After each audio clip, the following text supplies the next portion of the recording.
Hallelujah, ದೇವರಿಗೆ ಸ್ತೋತ್ರ. ಬೆಳಗಾಯ್ತು ಪ್ರಿಯರೇ, ಬನ್ನಿರಿ. ಈ ದಿನ ಭಾನುವಾರವಲ್ಲವೋ? ನೆನಪಿದೆಯಾ? ಭಾನುವಾರ ಅಂದ ಕೂಡಲೇ ತಡ ಮಾಡಿ ಎದ್ದೇಳಬೇಕು? ಭಾನುವಾರ ಅಂದ ಕೂಡಲೇ ರಿಲ್ಯಾಕ್ಸ್ ಆಗಬೇಕು? ಅಯ್ಯೋ, ಇದು ಕರ್ತನ ದಿನವಾಗಿದೆ. ಕರ್ತನ ಆಲಯಕ್ಕೆ ಹೋಗಿ ಕರ್ತನಿಗೋಸ್ಕರ ಏನಾದರೂ ಸಾಧಿಸಬೇಕು. ದೇವರೊಂದಿಗೆ ದಿನವಿಡೀ ಕಾಲ ಕಳೆಯಬೇಕು. ವಾರಕ್ಕೆ ಬೇಕಾದಂತಹ ಶಕ್ತಿ ಹೊಂದಿಕೊಳ್ಳಬೇಕೆಂಬ ಆಸಕ್ತಿಯಿಂದ ಎಚ್ಚರಗೊಂಡು ಬೇಗನೆ ನಿಮ್ಮ ಕೆಲಸ ಕಾರ್ಯಗಳನ್ನೆಲ್ಲ ಮುಗಿಸಿಕೊಂಡು ಸಭೆಗೆ ಹೋಗುವುದಕ್ಕಾಗಿ ಸಿದ್ಧರಾಗುತ್ತಾ ಇದ್ದೀರಾ? ಹಾಗಾದರೆ ಬನ್ನಿ, ಒಂದು ಚಿಕ್ಕ ಪ್ರಾರ್ಥನೆಯೊಂದಿಗೆ ವಾಕ್ಯ ಧ್ಯಾನಿಸಿ ಮುಂದಕ್ಕೆ ಸಾಗೋಣ. ಪರಿಶುದ್ಧ ದೇವರೇ, ನಿಮಗೆ ವಂದನೆಗಳು. ಈಗಾಗಲೇ ಕೆಲವೊಂದು ಸಭೆಗಳಲ್ಲಿ ನಿಮ್ಮನ್ನು ಆರಾಧಿಸುವಂಥವರಿಗಾಗಿ ನಿಮಗೆ ವಂದನೆಗಳು. ಆರಾಧನೆಗಾಗಿ ಸಿದ್ಧರಾಗುತ್ತಿರುವವರಿಗಾಗಿ ನಿಮಗೆ ವಂದನೆಗಳು. ಈ ಸಂದೇಶ ಲಾಲಿಸುವಂಥವರಿಗಾಗಿಯೂ ನಿಮಗೆ ವಂದನೆಯನ್ನು ಸಲ್ಲಿಸುತ್ತೇವೆ. ಈ ಸಮಯವನ್ನು ಆಶೀರ್ವದಿಸಿರಿ ಎಂದು ಕ್ರಿಸ್ತನ ನಾಮದಲ್ಲಿ ಬೇಡುತ್ತೇನೆ ತಂದೆಯೇ, ಆಮೇನ್. ದೇವರಿಗೆ ಸ್ತೋತ್ರ. ಯಾಕೆ ಹೋಗ್ತೀರಿ ಪ್ರಿಯರೇ ಸಭೆಗೆ? ಸಭೆಗೆ ಯಾಕೆ ಹೋಗಬೇಕು ಎಂಬ ನಿಮ್ಮ ಉತ್ತರವನ್ನು 8939731313 ನಂಬರಿಗೆ ಒಂದು ವಾಟ್ಸಪ್ ಮೆಸೇಜ್ ವಾಯ್ಸ್ ಮೂಲಕ, ಟೆಕ್ಸ್ಟ್ ಮೂಲಕ ಕಳುಹಿಸಿಕೊಡಿರಿ. ಹೌದು, ನೀವು ಸಭೆಗೆ ಹೋಗುವುದು ಯಾವ ಗುರಿಗಾಗಿ? ಒಂದು ಶಾಪ್ಗೆ, ಒಂದು ಅಂಗಡಿಗೆ ನೀವು ಹೋಗ್ತೀರಿ ಅಂದ್ಕೊಳ್ಳಿ. ಯಾವುದೋ ಇಂತಹ ಒಂದು ವಸ್ತು ಕೊಂಡ್ಕೊಳ್ಳಲು ಹೋಗ್ತೀರಿ, ಹೌದಲ್ಲವೇ? ಸ್ಕೂಲ್ಗೆ ಮಕ್ಕಳನ್ನು ಕಳಿಸುತ್ತಿರುವಾಗ ಎದಕ್ಕಾಗಿ? ಓದುವುದಕ್ಕಾಗಿ ಕಳಿಸ್ತೇವೆ. ಒಂದು ಹಾಸ್ಪಿಟಲ್ಗೆ ಹೋಗ್ತೇವೆ, ಕಾರಣ ನಮಗಿರುವ ಬಲಹೀನತೆಯನ್ನು ಚೆಕಪ್ ಮಾಡಿಸಿಕೊಂಡು ಮೆಡಿಸಿನ್ ತೆಗೆದುಕೊಳ್ಳುವುದಕ್ಕಾಗಿ. ಹಾಗೆಯೇ ಸಭೆಗೆ ಹೋಗುತ್ತಿರುವಾಗ ಯಾಕೆ ಹೋಗ್ತಾ ಇದ್ದೀರಿ ಎಂದು ಕೇಳಿದ್ರೆ, ನಾವು ಕ್ರೈಸ್ತರಾಗಿದ್ದೇವಲ್ಲವೇ ಎಂದು ಕೆಲವರು ಹೇಳ್ತಾರೆ, ಭಾನುವಾರವಲ್ಲವೇ ಎಂದು ಇನ್ನು ಕೆಲವರು ಹೇಳ್ತಾರೆ, ಹೋಗದಿದ್ದರೆ ನನ್ನ ಹೆಂಡತಿ ಒಪ್ಪಿಕೊಳ್ಳೋದಿಲ್ಲ, ನನ್ನ ತಂದೆ ತಾಯಿ ಒಪ್ಪಿಕೊಳ್ಳುವುದಿಲ್ಲ ಎನ್ನುವ ರೀತಿಯಲ್ಲಿ, ಇಲ್ಲವೇ ಪಾಸ್ಟರ್ ಅವರು ಫೋನ್ ಮಾಡಿ ಕರೆದಿದ್ದಾರೆ ಎನ್ನುತ್ತಾರೆ. ಈ ರೀತಿ ಮನುಷ್ಯರನ್ನು ಸಂತೋಷಪಡಿಸಲು ಸಭೆಗೆ ಹೋಗುವಂಥವರಾಗಿದ್ದೀರಾ? ಇಲ್ಲವೇ ಕರ್ತನನ್ನು ಆರಾಧಿಸುವುದಕ್ಕಾಗಿ ಹೋಗ್ತಿದ್ದೇವಾ? ಸಭೆಗೆ ಹೋಗಾದ್ಮೇಲೆ ಏನ್ ಮಾಡ್ತಾ ಇದ್ದೀರಿ? ಸೆಕೆಂಡ್ ಪಾಯಿಂಟ್, ಏನ್ ಮಾಡಬೇಕು ಸಭೆಯೊಳಗಡೆ? ನಾವು ಹಾಡು ಹಾಡಬೇಕು ಅನ್ನುತ್ತಾರೆ. ಓಕೆ, ಹಾಡನ್ನು ಹಾಡಿ ಕರ್ತನನ್ನು ಆರಾಧಿಸೋಣ. ಏನಂತೀರಿ? ನೀವು ಒಂದು ಸ್ಪೆಷಲ್ ಸಾಂಗ್ ಹಾಡಲು ಹೋಗ್ತಾ ಇದ್ದೀರೋ ಅಥವಾ ಎಲ್ಲರೊಂದಿಗೆ ಸೇರಿ ಕರ್ತನನ್ನು ಆರಾಧಿಸಲು ಹೋಗ್ತಾ ಇದ್ದೀರೋ? ಹಾಗೆಯೇ ಪ್ರಾರ್ಥನೆ ಮಾಡಬೇಕು. ಮತ್ತೆ ನಿಮಗೆ ಸ್ಪೆಷಲ್ ಪ್ರೇಯರ್ ಮಾಡಲು ಅವಕಾಶ ಕೊಡ್ತಾರೆಂದು ಭಾವಿಸಿ ಹೋಗ್ತಾ ಇದ್ದೀರಾ ಅಥವಾ ಎಲ್ಲರೊಂದಿಗೆ ಸೇರಿ ನೀವು ಹೃದಯ ತೆರೆದು ಕರ್ತನಿಗೆ ಮೊರೆ ಇಡಬೇಕೆಂದು ಪ್ರಾರ್ಥಿಸ್ತಾ ಇದ್ದೀರಾ? ವಾಕ್ಯ ಕೇಳುವುದಕ್ಕಾಗಿ ಹೋಗ್ತೇನೆಂದು ಕೆಲವರು ಹೇಳ್ತಾರೆ. ನಿಜವಾಗ್ಲೂ ನೀವು ಕೇಳಿದ ವಾಕ್ಯ ಹೃದಯದಲ್ಲಿ ಭದ್ರಪಡಿಸಿಕೊಂಡು ನಿಮ್ಮ ಹೃದಯಕ್ಕೆ ಅನ್ವಯಿಸಿಕೊಳ್ತಾ ಇದ್ದೀರಾ ಎಂಬ ಈ ಪರಿಶೀಲನೆಗಳು ನಮ್ಮಷ್ಟಕ್ಕೆ ನಾವು ಒಂದು ವೇಳೆ ಮಾಡಿಕೊಳ್ಳೋದಾದರೆ, ನಮ್ಮ ಭಕ್ತಿ ಹೇಗಿದೆ ಎಂದು ತಿಳಿದುಕೊಂಡು ನಮ್ಮ ಭಕ್ತಿಯಲ್ಲಿ ನಾವು ವೃದ್ಧಿ ಹೊಂದುವಂತೆ, ಸರಿಯಾದ ರೀತಿಯಲ್ಲಿ ಆಧ್ಯಾತ್ಮಿಕವಾಗಿ ಬಲಗೊಂಡು ದೇವರಿಗೆ ಮಹಿಮೆ ಪಡಿಸಲು ಸಹಾಯಕವಾಗಿರುತ್ತದೆ. ಅಷ್ಟೇ ಹೊರತು ನಾವು ಆಚಾರ ಪದ್ಧತಿಯ ಕ್ರೈಸ್ತರಾಗಿರಬಾರದು. ಬೈಬಲ್ನಲ್ಲಿ ಫರಿಸಾಯರು, ಶಾಸ್ತ್ರಿಗಳು ಎನ್ನುವವರಿದ್ದಾರೆ. ಅವರಿಗೆ ವಾಕ್ಯ ಬಹಳ ಚೆನ್ನಾಗಿ ಗೊತ್ತಿತ್ತು, ಪದ್ಧತಿಗಳು ಗೊತ್ತಿದ್ದುವು, ಎಲ್ಲವೂ ಗೊತ್ತಿತ್ತು. ಆದರೆ ಅವರ ಭಕ್ತಿಯಲ್ಲಿ ಶಕ್ತಿ ಇರಲಿಲ್ಲ. ಆಚಾರ ಪದ್ಧತಿಗಳಾಗಿ ಮಾರ್ಪಟ್ಟರು. ಅವರ ಪ್ರಾರ್ಥನೆ ಕೂಡ ಆಚಾರದ ಪ್ರಾರ್ಥನೆಯಾಗಿ ಮಾರ್ಪಟ್ಟು. ಅವರಿಗೆ ಯೇಸು ಏನು ಹೇಳ್ತಾರೆ ನೋಡಿ, ಮತ್ತಾಯನ ಸುವಾರ್ತೆ 6ನೇ ಅಧ್ಯಾಯ 5ನೇ ವಚನದಿಂದ ಓದುತ್ತಿದ್ದೇನೆ, ಕೇಳ್ರಿ. ಮತ್ತು ನೀವು ಪ್ರಾರ್ಥನೆ ಮಾಡುವಾಗ ಕಪಟಿಗಳ ಹಾಗೆ ಮಾಡಬೇಡಿರಿ, ಜನರು ನೋಡಬೇಕೆಂದು ಅವರು ಸಭಾಮಂದಿರಗಳಲ್ಲಿಯೂ ಬೀದಿ ಚೌಕಗಳಲ್ಲಿಯೂ ನಿಂತುಕೊಂಡು ಪ್ರಾರ್ಥನೆ ಮಾಡುವುದಕ್ಕೆ ಇಷ್ಟಪಡುತ್ತಾರೆ. ಅವರು ತಮಗೆ ಬರತಕ್ಕ ಫಲವನ್ನು ಹೊಂದಿದ್ದಾಯಿತೆಂದು ನಿಮಗೆ ಸತ್ಯವಾಗಿ ಹೇಳುತ್ತೇನೆ. ಪ್ರಾರ್ಥನೆ ಮಾಡುವಾಗ ಕಪಟಿಗಳ ಹಾಗೆ ಇರಬಾರದು. ಜನರು ನೋಡುವುದಕ್ಕಾಗಿ ಅವರು ಸಭಾಮಂದಿರದಲ್ಲಿ ನಿಂತುಕೊಂಡು, ಅವರು ಸಭಾಮಂದಿರಕ್ಕೆ ಹೋಗಿ ಎಲ್ಲರ ಮುಂದೆ ಪ್ರಾರ್ಥನೆ ಮಾಡುತ್ತಾ ಇದ್ರಂತೆ. ಬಹಿರಂಗವಾಗಿ ಪ್ರಾರ್ಥಿಸುವಾಗ ಕೆಲವರು ಎಷ್ಟೋ ಸುದೀರ್ಘವಾದ ಪ್ರಾರ್ಥನೆ ಮಾಡುತ್ತಾರೆ. ಅಂದರೆ ನೀವು ಪ್ರಾರ್ಥನೆಯಲ್ಲಿ ಎಷ್ಟು ದೊಡ್ಡವರಾಗಿದ್ದೀರಿ ಎಂದು ಎಲ್ಲರಿಗೂ ತಿಳಿಯಪಡಿಸಲು ಪ್ರಾರ್ಥಿಸುತ್ತಾ ಇದ್ದೀರೋ, ನಿಮ್ಮಲ್ಲಿ ಎಷ್ಟು ನೀವು ಭಕ್ತಿ ಆಚರಣೆ ಉಳ್ಳವರಾಗಿದ್ದೀರಿ ಎಂದು ದೇವರಿಗೆ ತಿಳಿಯಪಡಿಸುವುದಕ್ಕಾಗಿ ಪ್ರಾರ್ಥಿಸುತ್ತಾ ಇದ್ದೀರೋ, ಎಲ್ಲರಿಗೂ ಗೊತ್ತಾಗಬೇಕೆನ್ನುವುದಕ್ಕಾಗಿ ಪ್ರಾರ್ಥಿಸುತ್ತಾ ಇದ್ದೀರೋ, ಇಲ್ಲವೇ ನಿಜವಾಗಲೂ ದೇವರ ಆಲಯಕ್ಕೆ ಹೋದಾಗ ಕುಗ್ಗಿದ ಜಜ್ಜಿದ ಹೃದಯದೊಂದಿಗೆ, ಕೃತಜ್ಞತೆಯೊಂದಿಗೆ ನೀವೇನಾಗಿದ್ದೀರೋ ಆತನ ಕೃಪೆಯಿಂದಲೇ ಆಗಿದ್ದೀರಿ ಎಂದು ಒಪ್ಪಿಕೊಳ್ಳುತ್ತಾ ದೇವರ ಮುಂದೆ ಈ ದೀನತೆಯ ಪ್ರಾರ್ಥನೆ ಮಾಡ್ತಾ ಇದ್ದೀರೋ? ಸಭೆಗೆ ಹೋಗಿ ಪ್ರಾರ್ಥಿಸುವಂಥವರು ಬಹಳಷ್ಟು ಜನರು ಆಚಾರ ಪದ್ಧತಿಯ ಸ್ಥಿತಿಗೆ ಬಿದ್ದೋಗುವಂಥದ್ದು ಬಹಳ ವಿಷಾದಕರವಾದ ವಿಷಯವಾಗಿದೆ. ನಮ್ಮ ಪ್ರಾರ್ಥನೆಗಳು ಸುದೀರ್ಘ ಪ್ರಾರ್ಥನೆಗಳಾಗಿ, ದೊಡ್ಡ ದೊಡ್ಡ ಪದಗಳು, ಒಳ್ಳೆ ಸಾಹಿತ್ಯಗಳೊಂದಿಗೆ ಒಳ್ಳೆ ಪದಗಳನ್ನು ಬಳಸುವುದರಿಂದಲೋ ಒಳ್ಳೆ ಟೆಂಪೋ, ಬಹಳ ಚೆನ್ನಾಗಿ ಗಂಭೀರವಾಗಿ ಪ್ರಾರ್ಥಿಸುವಂಥದ್ದು, ಬಹಳ ಚೆನ್ನಾಗಿ ನೀನು ಪ್ರಾರ್ಥಿಸಿದಯ್ಯ ಎಂದು ಎಲ್ಲರಿಂದಲೂ ಮೆಚ್ಚುಗೆ ಹೊಂದುವುದಕ್ಕಾಗಿಯೋ ಪ್ರಾರ್ಥಿಸುವಂಥವರಾಗಿರುವುದು ಗಮನಿಸುತ್ತಿದ್ದೇವೆ ಹೊರತು ನಮ್ಮ ಪ್ರಾರ್ಥನೆ ನಮ್ಮ ದೇವರ ಸನ್ನಿಧಿಗೆ ಸೇರುತ್ತಿದೆಯಾ? ನಮ್ಮ ಪ್ರಾರ್ಥನೆ ದೇವರು ಅಂಗೀಕರಿಸುತ್ತಿದ್ದಾರೋ? ಆ ಪ್ರಾರ್ಥನೆ ಧೂಪ ಒಂದು ಸುವಾಸನೆಯಾಗಿ ಅಂಗೀಕರಿಸುತ್ತಾ ಇದ್ದಾರೋ ನಮ್ಮ ದೇವರು, ಸ್ವೀಕರಿಸುತ್ತಾ ಇದ್ದಾರೋ ಎಂಬುದಾಗಿ ನಾವು ಪರಿಶೀಲಿಸಿಕೊಳ್ತಾ ಇಲ್ಲ. ಇನ್ನೊಂದು ಉದಾಹರಣೆಯನ್ನು ಯೇಸು ಸ್ವತಃ ಹೇಳ್ತಾರೆ. ಲೂಕನ ಸುವಾರ್ತೆ 18ನೇ ಅಧ್ಯಾಯದಲ್ಲಿ ಅದರಲ್ಲಿ 10ನೇ ವಚನ ಓದುತ್ತಿದ್ದೇನೆ ಕೇಳ್ರಿ. ಲೂಕ 18:10. ಪ್ರಾರ್ಥನೆ ಮಾಡಬೇಕೆಂದು ಇಬ್ಬರು ಮನುಷ್ಯರು ದೇವಾಲಯಕ್ಕೆ ಹೋದರು. ಒಬ್ಬನು ಫರಿಸಾಯನು, ಒಬ್ಬನು ಸುಂಕದವನು. ಪ್ರಾರ್ಥನೆ ಮಾಡುವುದಕ್ಕಾಗಿ ಇವರಿಬ್ಬರು ದೇವಾಲಯದೊಳಕ್ಕೆ ಹೋದರು.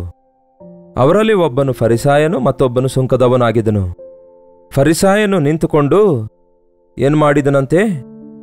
ಎಲ್ಲರಿಗೂ ಕೇಳಿಸುವ ಹಾಗೆ ಗಟ್ಟಿಯಾಗಿ ಹೀಗೆ ಪ್ರಾರ್ಥಿಸಿದನಂತೆ, ದೇವರೇ, ಸುಲುಕೊಳ್ಳುವವರು, ಅನ್ಯಾಯಗಾರರು, ಹಾದರ ಮಾಡುವವರು ಆಗಿರುವ ಉಳಿದ ಜನರಂತೆ ನಾನಲ್ಲ, ಈ ಸುಂಕದವನಂತೆಯೂ ಅಲ್ಲ. ಆದುದರಿಂದ ನಿನಗೆ ಕೃತಜ್ಞತಾ ಸ್ತುತಿಯನ್ನು ಮಾಡುತ್ತೇನೆ. ಬಾಯಿ ತೆರೆದ ಕೂಡಲೇ ತಾನು ಎಷ್ಟು ಒಳ್ಳೆಯವನಾಗಿದ್ದಾನೆ ಎಂದು ಹೇಳಿಕೊಳ್ತಿದ್ದಾನೆ. ದೇವರೇ, ಸುಲುಕೊಳ್ಳುವವರು, ಅನ್ಯಾಯಗಾರರು, ಹಾದರ ಮಾಡುವ ಉಳಿದ ಜನರಂತೆ, ಅವರಂತೆ, ಇವರಂತೆ, ಈ ಸುಂಕದವನಂತೆ ನಾನು ಅಲ್ಲ, ಅದಕ್ಕೆ ನಿನಗೆ ಸ್ತೋತ್ರ ಅನ್ನುತ್ತಾನೆ.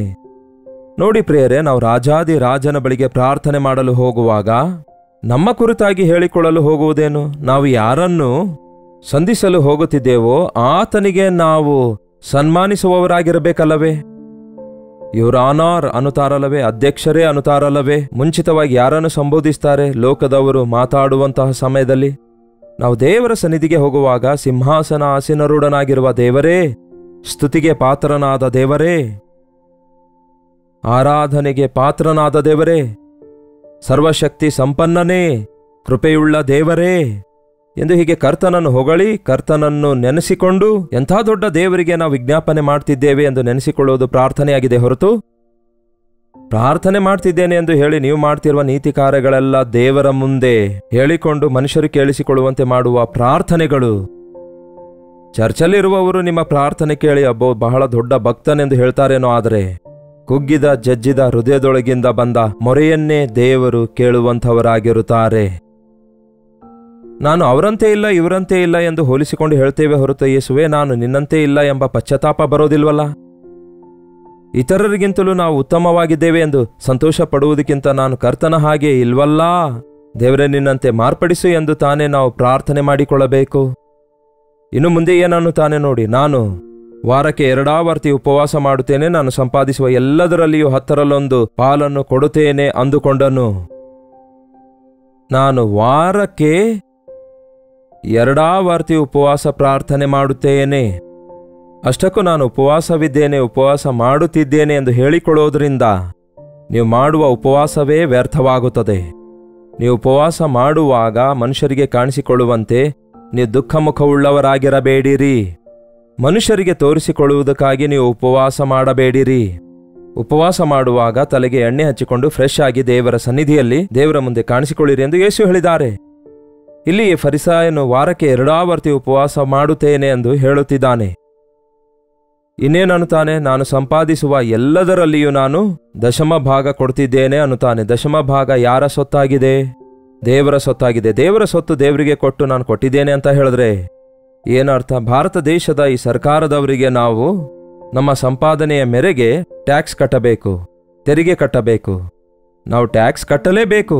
ಕಟ್ಟದೇ ಇದ್ದರೆ ನಮ್ಮ ವಿರುದ್ಧ ಕ್ರಮ ತೆಗೆದುಕೊಳ್ತಾರೆ. ಅಂಥದ್ರಲ್ಲಿ ನಾನು ಟ್ಯಾಕ್ಸ್ ಕಟ್ಟಿದ್ದೇನೆ, ತೆರಿಗೆ ಕಟ್ಟಿದ್ದೇನೆ, ಟ್ಯಾಕ್ಸ್ ಕಟ್ಟಿದ್ದೇನೆ, ತೆರಿಗೆ ಕಟ್ಟಿದ್ದೇನೆ, GST ಕಟ್ಟಿದ್ದೇನೆ, ಟ್ಯಾಕ್ಸ್ ಎಲ್ಲ ಕಟ್ಟಿದ್ದೇನೆ ಎಂದು ಹೀಗೆ ನೀವು ಕೊರಳಿಗೆ ಬೋರ್ಡ್ ಹಾಕಿಕೊಂಡು ತಿರುಗಾಡ್ತಿರೋ, ಇಲ್ಲವೇ ಕಂಡವರಿಗೆಲ್ಲ ಹೇಳಿಕೊಳ್ತಿರೋ? ಹಾಗೆ ಹೇಳುವಾಗ ಏನನ್ನುತ್ತಾರೆ? ಏನಯ್ಯ ನೀನ್ ಕಟ್ಟೋದು? ಪ್ರತಿಯೊಬ್ಬರೂ ಕಟ್ತಿದ್ದಾರೆ. ಒಂದು ಇನ್ಕಮ್ ಮಟ್ಟ ದಾಟುವಾಗ ನೀವು ಇನ್ಕಮ್ ಟ್ಯಾಕ್ಸ್ ಕಟ್ಟಬೇಕು, ನೀವು GST ಕಟ್ಟಬೇಕು. ಇದು ಸರ್ವಸಾಧಾರಣ, ಅದು ಒಂದು ವಿಧಿಯಾಗಿದೆ. ಹಾಗೆಯೇ ನಾವು ದೇವರಿಗೆ ನಮ್ಮ ದಶಮ ಭಾಗ ಕೊಡೋದು ಸರ್ವಸಾಧಾರಣವಾಗಿದೆ. ದೇವರು ಎಷ್ಟೊಂದು ಕೊಟ್ಟಿದ್ದಾರೆ, ಅದರಲ್ಲಿ ಸ್ವಲ್ಪ ಕೃತಜ್ಞತೆಯಿಂದ ದೇವರಿಗೆ ಕೊಡ್ತಾ ಇದ್ದೇವೆ. ಅದರ ಕುರಿತಾಗಿ ನೀವು ಕೃತಜ್ಞತೆ ಹೇಳಬೇಕು ಅಷ್ಟೇ. ಅದರ ಕುರಿತು ಜಂಬದಿಂದ ಹೇಳಿಕೊಳ್ಳುವಂಥದ್ದೇನಿದೆ? ದೇವರಿಗೆ ನಮ್ಮ ದುಡ್ಡು ಅಗತ್ಯವಿಲ್ಲ ಪ್ರಿಯರೇ, ಆದರೆ ನಿಮ್ಮ ದುಡ್ಡಿನ ಮೂಲಕ ದೇವರಿಗೆ ಹೇಗೆ ಪ್ರೀತಿಸುತ್ತಾ ಇದ್ದೀರಿ ಎಂಬುದಾಗಿ ಒಂದು ಬಹಿರಂಗವಾದ ಗುರುತಾಗಿದೆ. ಅದು ಆತನನ್ನು ಪ್ರೀತಿಸುವವರು ಆತನಿಗೆ ಕೊಡುವವರಾಗಿರ್ತಾರೆ. ನಮ್ಮ ಭಕ್ತಿ ಒಮ್ಮೆ ನೋಡಿರಿ. ಈ ದಿನ ನಾವು ನಮ್ಮ ಭಕ್ತಿಯನ್ನು ತೋರಿಸಿಕೊಳ್ಳುವುದಕ್ಕಾಗಿಯೇ ನಾವು ಮಾಡುತ್ತಿದ್ದೇವೆ ಎನ್ನುವಂತೆ ಕಾಣಿಸಿಕೊಳ್ಳುವಂಥದ್ದಾಗಿದೆ. ದೇವರ ಸನ್ನಿಧಿಗೆ ಹೋಗಿ ನೀವು ದೇವರೊಂದಿಗೆ ಮಾತಾಡಿಕೊಳ್ತಿರುವಾಗ ನೀವು ದಶಮ ಭಾಗ ಕೊಡ್ತಿದ್ದೀರೆಂದು ಆತನಿಗೆ ಗೊತ್ತಿಲ್ಲವೋ? ಯಾರಿಗಾದರೂ ಆತನು ಸಾಲಗಾರನಾಗಿರ್ತಾನೋ? ಕೊಡಿರಿ, ನಿಮಗೆ ಕೊಡಲಾಗುವುದು ಎಂದು ಆತನು ಯಾವತ್ತೂ ಹೇಳಿದಾನಲ್ಲವೋ? ನಿಮ್ಮ ದಶಮಾಂಶ ಕಾಣಿಕೆಯನ್ನು ನನ್ನ ಆಲಯಕ್ಕೆ ತನ್ನಿರಿ, ನಾನು ಪರಲೋಕದ ಬಾಗಿಲುಗಳನ್ನು ತೆರೆದು ಹಿಡಿಯಲಾರದಷ್ಟು ಸುವರಗಳನ್ನು ನಿಮ್ಮಲ್ಲಿ ಸುರಿಸುತ್ತೇನೆಂದು ಹೇಳಿದಾರಲ್ಲವೋ? ನೀವು ಕೊಟ್ಟಿದ್ದಕ್ಕೆ ಅನೇಕ ರೀತಿಯಾಗಿ ಆತನು ತಿರುಗಿ ಕೊಡ್ತಾಲೇ ಇದ್ದಾರೆ ಎನ್ನುವುದಕ್ಕಾಗಿ ಕರ್ತನನ್ನು ಸ್ತುತಿಸಲೇಬೇಕೆ ಹೊರತು ನೀವೇನೋ ದೇವರಿಗೆ ಕೊಟ್ಟು ಆತನ ಮೆಚ್ಚಿಗೆ ಹೊಂದಿಕೊಳ್ತಿದ್ದೇವೆ ಎನ್ನುವುದು ಅಜ್ಞಾನವಲ್ಲವೋ? ನಮ್ಮ ಪ್ರಾರ್ಥನೆಗಳು ಯಾವಾಗ ನೋಡಿದ್ರೂ ಈ ವಿಷಯಗಳೇ. ಅಂದರೆ ಏನೋ ಕೆಲವೊಂದು ಪಾಪ ನಾನು ಮಾಡಲಿಲ್ಲ, ಕೆಲವರ ಹಾಗೆ ನಾನು ಇಲ್ಲ, ಏನೇನೋ ಕೆಲಸ ನಾನು ದೇವರಿಗಾಗಿ ಮಾಡ್ತಿದ್ದೇನೆ, ಉಪವಾಸವಿರುತ್ತಿದ್ದೇನೆ ಅನ್ನುತ್ತೇವೆ. ಉಪವಾಸವಿರುವುದರಿಂದ ಯಾರಿಗೆ ಸಂತೋಷ? ದೇವರಿಗೆ ಸಂತೋಷವೋ? ನೀವು ಉಪವಾಸವಿರುವುದು ನಿಮ್ಮ ಒಂದು ಏಕಾಗ್ರತೆಗೋಸ್ಕರ ಅಷ್ಟೇ. ನೀವು ಉಪವಾಸವಿರುವುದು ದೇವರಿಗೆ ಇಷ್ಟಪಡಿಸುವುದಕ್ಕಾಗಲ್ಲ. ಆಹಾರ ತಿಂಡಿ ವಿಷಯದಲ್ಲಿ ಮತ್ತರಾಗಿರದೆ ನಾವು ಸ್ವಲ್ಪ ನಮ್ಮ ಶರೀರದ ಆಸೆಗಳನ್ನು ಜಯಿಸುವುದಕ್ಕಾಗಿ ಒಂದು ದಿನ ಒಂದು ಹೊತ್ತು ಊಟ ಮಾಡುವುದನ್ನು ಬಿಡುವುದು ದೇವರಿಗೆ ಮತ್ತಷ್ಟು ಸಮೀಪವಾಗಿಯೂ ದೇವರಿಗೆ ಮೊರೆಯಿಡುವುದಕ್ಕಾಗಿಯೂ ಅದೊಂದು ನಮಗೆ ಅವಕಾಶ ಕೊಡುತ್ತದೆ. ಹಾಗಾಗಿ ದೇವರು ಅವನ ಪ್ರಾರ್ಥನೆಯನ್ನು ಕೇಳಿ ಅಂಗೀಕರಿಸಿರುವಂತೆ ಕಾಣುವುದಿಲ್ಲ. ಹಾಗಾದರೆ ಈ ದಿನ ನಮ್ಮ ಪ್ರಾರ್ಥನೆಗಳು ಹೇಗಿವೆ? ಸಭೆಗೆ ಹೋದಾಗ ನಮ್ಮ ಭಕ್ತಿ ಆಚರಣೆಗಳು ಹೇಗಿವೆ? ಇವು ಎಷ್ಟೇ ಚೆನ್ನಾಗಿ ಒಂದು ಹಾಡನ್ನು ಹಾಡುವಾಗ, ಎಷ್ಟೇ ಸುದೀರ್ಘವಾದ ಪ್ರಾರ್ಥನೆ ಮಾಡಿದರೂ ನಿಮ್ಮ ಪಾಸ್ಟರ್ ನಿಮ್ಮನ್ನು ನೋಡಿ ಮೆಚ್ಚಿಕೊಳ್ಳಬಹುದೇನೋ? ಸಭಿಕರೆಲ್ಲರೂ ನೋಡಿ ನಿಮ್ಮನ್ನು ಅಭಿನಂದಿಸಬಹುದೇನೋ? ನಿಮ್ಮನ್ನು ನೋಡಿ ಹೊಗಳಬಹುದೇನೋ? ಆದರೆ ದೇವರ ಮುಂದೆ ನಿಮ್ಮ ಪ್ರಾರ್ಥನೆ ಹೇಗಿದೆ, ನಿಮ್ಮ ಭಕ್ತಿ ಹೇಗಿದೆ, ನಿಮ್ಮ ಜೀವಿತ ಹೇಗಿದೆ ಎಂಬುದನ್ನು ಪರಿಶೀಲಿಸಿಕೊಳ್ಳಬೇಕು. ಆದರೆ ಆ ಸುಂಕದವನು ದೂರದಲ್ಲಿ ನಿಂತು ಆಕಾಶದ ಕಡೆಗೆ ಕಣ್ಣೆತ್ತಿ ನೋಡುವುದಕ್ಕೂ ಮನಸ್ಸಿಲ್ಲದೆ ಅದೇ ಬಡಿದುಕೊಳ್ಳುತ್ತಾ ಇದ್ದನು. ಇನ್ನೊಬ್ಬನು ಸುಂಕದವನಾಗಿದ್ದನು. ಅವನಿಗೆ ದೇವಾಲಯದೊಳಕ್ಕೆ ಹೋಗಲು ಕೂಡ ಧೈರ್ಯ ಸಾಲಲಿಲ್ಲ, ಕರ್ತನ ಕಡೆಗೆ ಕಣ್ಣೆತ್ತಲು ಕೂಡ ಧೈರ್ಯ ಸಾಲಲಿಲ್ಲ. ಅವನು ಕಣ್ಣೆತ್ತಿ ನೋಡಲು ಕೂಡ ಧೈರ್ಯ ಸಾಲದೆ ಎದೆ ಬಡಿದುಕೊಳ್ಳುತ್ತಾ, ದೇವರೇ, ನಾನು ಪಾಪಿ, ಕರುಣಿಸು ಅಯ್ಯಾ, ಪಾಪಿಯಾದ ನನ್ನನ್ನು ಕರುಣಿಸು, ಕ್ಷಮಿಸುವ ದೇವರೇ ನನ್ನನ್ನು ಕ್ಷಮಿಸು ಎಂದು ಚಿಕ್ಕ ಪ್ರಾರ್ಥನೆ ಮಾಡಿದ. ನೇರವಾಗಿ ಪಾಯಿಂಟ್ ಟು ಪಾಯಿಂಟ್ ಪ್ರಾರ್ಥಿಸಿದ. ದೇವರ ಬಳಿಗೆ ಹೋದಾಗ ದೀರ್ಘ ಪ್ರಾರ್ಥನೆ ಅಗತ್ಯವಿಲ್ಲ. ನೀವು ಹೇಳಬೇಕೆಂದಿರುವುದನ್ನು ದೇವರಿಗೆ ಹೇಳಿಕೊಳ್ಳಿರಿ. ದೇವರಿಗೆ ಎಕ್ಸ್ಪ್ಲೇನ್ ಮಾಡುವ ಅವಶ್ಯಕತೆ ಇಲ್ಲ. ಆತನಿಗೆ ಗೊತ್ತು ನಿಮ್ಮ ಮನಸ್ಸು ಎಂಥದ್ದೆಂದು ಗೊತ್ತು, ನಿಮ್ಮ ಅಗತ್ಯತೆ ಎಂಥದ್ದೆಂದು ಗೊತ್ತು. ನಿಮ್ಮ ಬಾಯಿಂದ ಹೊರಡುವುದಕ್ಕಿಂತ ಮುಂಚೆ ಆತನಿಗೆ ಗೊತ್ತು. ನಾವು ಪ್ರಾರ್ಥಿಸುವಾಗ ಆತನಿಗೆ ಜ್ಞಾಪಕಗೊಳಿಸಲು ಮಾತ್ರ ಪ್ರಾರ್ಥಿಸುತ್ತಿದ್ದೇವೆ ಹೊರತು ಆತನ ಮನಸ್ಸು ಮಾರ್ಪಡಿಸಲು ಪ್ರಾರ್ಥಿಸುತ್ತಾ ಇಲ್ಲ. ನಾವು ಪ್ರಾರ್ಥಿಸುವಾಗ ದೇವರ ಮನಸ್ಸು ಮಾರ್ಪಡಿಸಿಕೊಳ್ಳುವುದಕ್ಕಾಗಿ ಪ್ರಯತ್ನಿಸಬೇಡಿರಿ. ನಾವು ನಮ್ಮ ಮನಸ್ಸು ಮಾರ್ಪಡಿಸಿಕೊಂಡವರಾಗಿ ನಾವು ಪ್ರಾರ್ಥನೆ ಮಾಡಬೇಕು. ಅದಕ್ಕೆ ಯೇಸು ಹೇಳಿದ್ದಾರೆ, ನೀವು ಪ್ರಾರ್ಥಿಸುವಾಗೆಲ್ಲ, ಮತ್ತೆ ಮತ್ತಾಯನ ಸುವಾರ್ತೆಯಲ್ಲಿ ನೋಡಿ 6ನೇ ಅಧ್ಯಾಯ 6ನೇ ವಚನ, ನೀವು ಪ್ರಾರ್ಥನೆ ಮಾಡುವಾಗೆಲ್ಲ ನಿನ್ನ ಕೋಣೆಯೊಳಗೆ ಹೋಗಿ ಬಾಗಿಲನ್ನು ಮುಚ್ಚಿಕೊಂಡು ಅಂತರಂಗದಲ್ಲಿರುವ ನಿನ್ನ ತಂದೆಗೆ ಪ್ರಾರ್ಥನೆಯನ್ನು ಮಾಡು. ಏನಂತೆ? ಪ್ರಾರ್ಥನೆ ಮಾಡುವಾಗ ಕೋಣೆಯೊಳಗೆ ಹೋಗಿ ಬಾಗಿಲನ್ನು ಮುಚ್ಚಿಕೊಂಡು ರಹಸ್ಯದಲ್ಲಿರುವ ನಿಮ್ಮ ದೇವರೊಂದಿಗೆ ಮಾತಾಡಿಕೊಳ್ಳಿರಿ. ನಿಮ್ಮ ದೇವರು ನಿಮ್ಮೊಂದಿಗೆ ಮಾತಾಡ್ತಾರೆ. ನೀವು ಬಹಿರಂಗವಾಗಿ ಪ್ರಾರ್ಥಿಸುತ್ತಾ ಇದ್ದೀರೋ, ಮನೆಯಲ್ಲಿಯೂ ಕೂಡ ಪ್ರಾರ್ಥಿಸುತ್ತಾ ಇದ್ದೀರೋ? ಮನೆಯಲ್ಲಿ ಮಾಡುವ ಕುಟುಂಬ ಪ್ರಾರ್ಥನೆ ಬಹಳ ಅವಶ್ಯಕತೆ, ಅದನ್ನು ಮಾಡಿರಿ. ಆದರೆ ಅಷ್ಟೇ ಸಾಲೋದಿಲ್ಲ. ಸಭೆಯೊಳಗೆ ಹೋಗಿ ಎಲ್ಲರೊಂದಿಗೆ ಸೇರಿ ಐಕ್ಯವಾಗಿದ್ದು ಪ್ರಾರ್ಥಿಸಿರಿ, ಆದರೆ ಅದು ಕೂಡ ಸಾಲೋದಿಲ್ಲ. ವಾರದಲ್ಲಿ ಬುಧವಾರವಾಗಲಿ, ಶುಕ್ರವಾರ ಆಗಲಿ, ಭಾನುವಾರ ಆಗಲಿ 2-3 ಸಾರಿ ಪ್ರಾರ್ಥಿಸಿದರೆ ಸಾಲೋದಿಲ್ಲ. ಪ್ರತಿದಿನ ನೀವು ಏಕಾಂತವಾಗಿ ನಿಮ್ಮ ಕೋಣೆಯೊಳಗೆ ಹೋಗಿ ಪ್ರಾರ್ಥಿಸಿರಿ. ನನಗಿರೋದು ಒಂದೇ ಕೋಣೆ ಎಂದು ಹೇಳ್ತೀರಾ? ಆಯಿತು, ಹೋಗಿರಿ.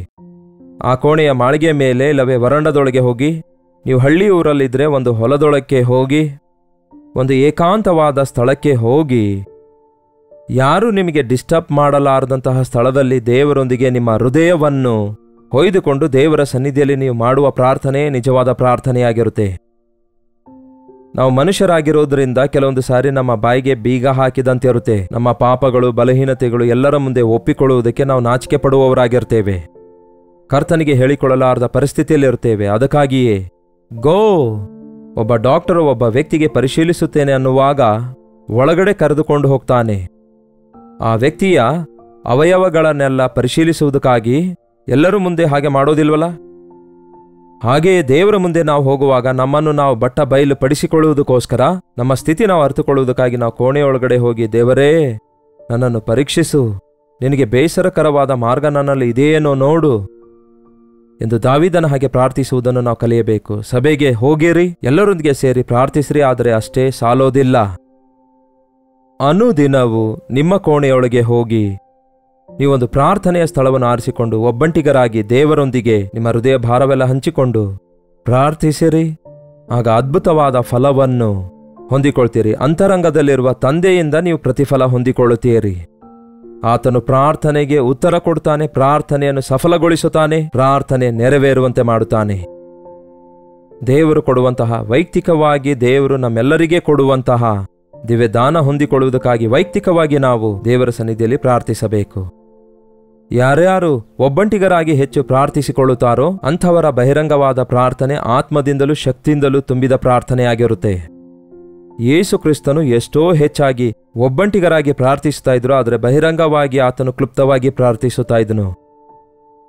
ಆತನು ರಾತ್ರಿಯಿಡೀ ಪ್ರಾರ್ಥನೆಯಲ್ಲಿ ಸಿದ್ಧನಾಗುತ್ತಾ ಇದ್ದನು. ಹಗಲು ಹೊತ್ತಿನಲ್ಲಿ ಆತನು ಜನರ ಮಧ್ಯದಲ್ಲಿ ಬಂದಾಗ ಒಂದೇ ಒಂದು ಮಾತಿನಿಂದ ಆತನ ಪ್ರಾರ್ಥನೆಗೆ ಉತ್ತರ ಸಿಗ್ತಾ ಇತ್ತು. ಹಾಗೆಯೇ ನಮ್ಮ ಜೀವಿತದಲ್ಲೂ ಕೂಡ ನಾವು ಒಬ್ಬಂಟಿಗರಾಗಿ ಪ್ರಾರ್ಥಿಸುವ ವ್ಯಕ್ತಿಯಾಗಿರೋದಾದ್ರೆ, ಬಹಿರಂಗವಾಗಿ ನಾವು ಪ್ರಾರ್ಥಿಸುವಾಗ, ಒಬ್ಬಂಟಿಗರಾಗಿ ಪ್ರಾರ್ಥಿಸುವಾಗ, ಜೊತೆ ವಿಶ್ವಾಸಿಗಳೊಂದಿಗೆ ಪ್ರಾರ್ಥಿಸುವಾಗ ನಿಮ್ಮಂತೆಯೇ ಅವರು ಕೂಡ ಬೆಳಗಿಸಲ್ಪಡ್ತಾರೆ. ನೀವು ಜ್ಯೋತಿಯಂತೆ ಪ್ರಕಾಶಿಸುತ್ತೀರಿ. ಒಂದು ಕ್ಯಾಂಡಲ್ ಯಾವ ರೀತಿ 100 ಕ್ಯಾಂಡಲನ್ನು ಅಂಟಿಸಬಹುದು, ಹಾಗೆಯೇ ಆರಿ ಹೋದವರು ನಿಮ್ಮ ಸುತ್ತಲೂ ಅನೇಕರಿರುವಾಗ ನಿಮ್ಮ ಪ್ರಾರ್ಥನೆಯೇ ಅವರನ್ನು ಬೆಳಗಿಸುವಂತೆ ಪರಿಶುದ್ಧಾತ್ಮ ಭರಿತವಾದ ಪ್ರಾರ್ಥನೆ ನಿಮ್ಮ ಪ್ರಾರ್ಥನೆಯಾಗಿರುತ್ತೆ. ಆಚಾರ ಕ್ರೈಸ್ತರಂತೆ ಸಭೆಗೆ ಹೋಗಿ ಬರದೆ ಆತ್ಮಭರಿತರಾಗಿ ಬೆಳಗುವವರಾಗಿದ್ದು ಅನೇಕರನ್ನು ಬೆಳಗಿಸುವವರಾಗಿರಿ. ಅಂಥವರಾಗಿ ದೇವರ ಸನ್ನಿಧಿಗೆ ಹೋಗಿ ದೇವರೊಂದಿಗೆ ಸಮಯ ಕಳೆಯೋಣ. ಬನ್ನಿ ಪ್ರಾರ್ಥಿಸೋಣ. ಪರಿಶುದ್ಧ ದೇವರೇ, ಪ್ರೀತಿಯುಳ್ಳ ತಂದೆಯೇ, ಯಾರ್ಯಾರು ಎಲ್ಲಿಂದ ಈ ಮಾತುಗಳನ್ನು ಕೇಳ್ತಿದ್ದಾರೆಂದು ನಿಮಗೆ ಗೊತ್ತು. ಈಗಾಗಲೇ ಅವರು ಆಲಯದಲ್ಲಿರೋದಾದರೆ, ಆಲಯಕ್ಕೆ ಹೊರಡುತ್ತಾ ಇರೋದಾದರೆ, ಈ ಸಮಯದಲ್ಲಿ ಏಕಾಂತ ಪ್ರಾರ್ಥನೆ ಎಷ್ಟು ಬೆಲೆಯುಳ್ಳದೆಂದು ಗುರುತಿಸಲು ಸಹಾಯ ಮಾಡಿರಿ. ಸಭೆಯಾಗಿ ಕೂಡಿ ಬಂದು ಸಭೆಯಲ್ಲಿ ಒಟ್ಟಿಗೆ ಪ್ರಾರ್ಥಿಸುವುದು ಎಷ್ಟೋ ಅವಶ್ಯಕವಾಗಿದೆ. ಅನುದಿನವೂ ನಿಮ್ಮ ಆಲಯದಲ್ಲಿ ಕಾದುಕೊಂಡವರಾಗಿ ನಿಮ್ಮೊಂದಿಗೆ ಸಹವಾಸ ಮಾಡಿ ಅಂತರಂಗದಲ್ಲಿರುವ ದೇವರಿಗೆ ನಮ್ಮ ಕೋಣೆ ಬಾಗಲನ್ನು ಮುಚ್ಚಿಕೊಂಡು ಏಕಾಂತವಾಗಿ ಮಾಡುವ ಪ್ರಾರ್ಥನೆಯನ್ನು ನಮ್ಮೆಲ್ಲರಿಗೂ ಕಲಿಸಿಕೊಡಿರಿ. ಆಚಾರದ ಕ್ರೈಸ್ತರಾಗಿ ನಾವು ಉಳ್ಕೊಳ್ಳದೆ ನಮ್ಮ ಆಧ್ಯಾತ್ಮಿಕ ಜೀವಿತದಲ್ಲಿ ಬೆಳಗಿಸಲ್ಪಟ್ಟವರಾಗಿ ನಿಮ್ಮ ಬರೋಣಕ್ಕಾಗಿ ಸಿದ್ಧವಾಗಿದ್ದವರಾಗಿ ಶುದ್ಧ ಹೃದಯವನ್ನು, ಒಳ್ಳೆ ಮನಸಾಕ್ಷಿಯನ್ನು ಕಾಪಾಡಿಕೊಳ್ಳುವವರನ್ನಾಗಿ ಈ ಅನುದಿನದ ಧ್ಯಾನದಲ್ಲಿ ಐಕ್ಯವಾಗಿರುವ ಪ್ರತಿಯೊಬ್ಬರಿಗೂ ಸಹಾಯ ಮಾಡಿರೆಂದು ಕ್ರಿಸ್ತನ ನಾಮದಲ್ಲಿ ಬೇಡುತ್ತೇನೆ ತಂದೆಯೇ, ಆಮೇನ್. ತಂದೆಯಾದ ದೇವರ ಪ್ರೀತಿಯು, ಮಗನಾಗಿರುವ ಕ್ರಿಸ್ತನ ಕೃಪೆಯು, ಆದರಣೆ ಕರ್ತನಾದ ಪವಿತ್ರಾತ್ಮನ ಸಹವಾಸವು ಈ ಅನುದಿನದ ಧ್ಯಾನದಲ್ಲಿ ಐಕ್ಯವಾಗಿರುವ ನಿಮ್ಮೆಲ್ಲರ ಸಂಗಡ ಸದಾ ಕಾಲಕ್ಕೂ ನೆಲೆಯಾಗಿರಲಿ. ಆಮೇನ್. ದೇವರಿಗೆ ಸ್ತೋತ್ರ. ನಿಮ್ಮ ಪ್ರಾರ್ಥನಾ ಮನವಿ 8939731313 ನಂಬರ್ಗೆ ಒಂದು ಟೆಕ್ಸ್ಟ್ ಇಲ್ಲವೇ ವಾಯ್ಸ್ ಮೆಸೇಜ್ ಮೂಲಕ ವಾಟ್ಸಪ್ ಕಳಿಸಿಕೊಡಿರಿ. ಒಂದು ವೇಳೆ ನೀವು ಇತರ ದೇಶದಿಂದ ವೀಕ್ಷಿಸೋದಾದರೆ ಇದೇ ನಂಬರಿಗೆ ನಿಮ್ಮ ಪ್ರಾರ್ಥನಾ ಮನವಿ ಕಳಿಸಿಕೊಡಿರಿ. ದಯವಿಟ್ಟು ಕೇವಲ ಒಂದು ಟೆಕ್ಸ್ಟ್ ಇಲ್ಲವೇ ವಾಯ್ಸ್ ಮೆಸೇಜ್ ಮಾತ್ರ ಕಳಿಸಿರಿ. ಫೋನ್ ಮಾಡಬೇಡಿರಿ, ಎತ್ತಿಲ್ಲ ಎಂದು ಬಾಧೆ ಪಡಬೇಡಿ. ನಿಮಗಾಗಿ ಪ್ರಾರ್ಥಿಸ್ತಿದ್ದೇವೆ, ನೀವು ಪ್ರಾರ್ಥಿಸಿರಿ. ಅದ್ಭುತವಾದ ಆಶ್ಚರ್ಯ ಕಾರ್ಯಗಳನ್ನು ದೇವರು ನಮಗೋಸ್ಕರ ಮಾಡುತ್ತಾರೆ. ಈ ರೀತಿ ದಿನಾಲೂ ವಾಕ್ಯ ಕೇಳಿ ಆಶೀರ್ವಾದ ಹೊಂದುತ್ತಾ ಇದ್ದೀರಾ? ಹಾಗಾದರೆ ಮೇಲಿಂದ ಮೇಲೆ ನೀವು ಒಂದು ವಾಟ್ಸಪ್ ಮೆಸೇಜ್ ಮೂಲಕ ನಿಮ್ಮ ಪ್ರೈಸ್ ರಿಪೋರ್ಟ್ಸ್ಗಳನ್ನು, ಟೆಸ್ಟ್ ಮನಸ್ಸುಗಳನ್ನು ಕಳಿಸಿರಿ. ನಿಮಗಾಗಿ ಪ್ರಾರ್ಥಿಸ್ತೇವೆ. ಕರ್ತನ ಬರೋಣದವರೆಗೂ ನಾವೆಲ್ಲರೂ ಸಿದ್ಧರಾಗಿರುವಂತೆ ನಮ್ಮನ್ನು ನಾವು ಪರಿಶೀಲಿಸಿಕೊಳ್ಳುವುದಕ್ಕಾಗಿ ದೇವರು ಕೊಟ್ಟ ಅವಕಾಶಕ್ಕಾಗಿ ದೇವರನ್ನು ಸ್ತುತಿಸೋಣ. ಕರ್ತನ ಚಿತ್ತವಿರುವುದಾದರೆ ಮತ್ತೆ ನಾಳೆ ಇದೇ ಅನುದಿನದ ಧ್ಯಾನದಲ್ಲಿ ಲೈವ್ನಲ್ಲಿ ಮತ್ತೊಮ್ಮೆ ಭೇಟಿಯಾಗೋಣ. ಅಲ್ಲಿಯವರೆಗೂ ದೇವರ ಮಹಾಕೃಪೆ ನಿಮ್ಮೆಲ್ಲರೊಂದಿಗಿರಲಿ.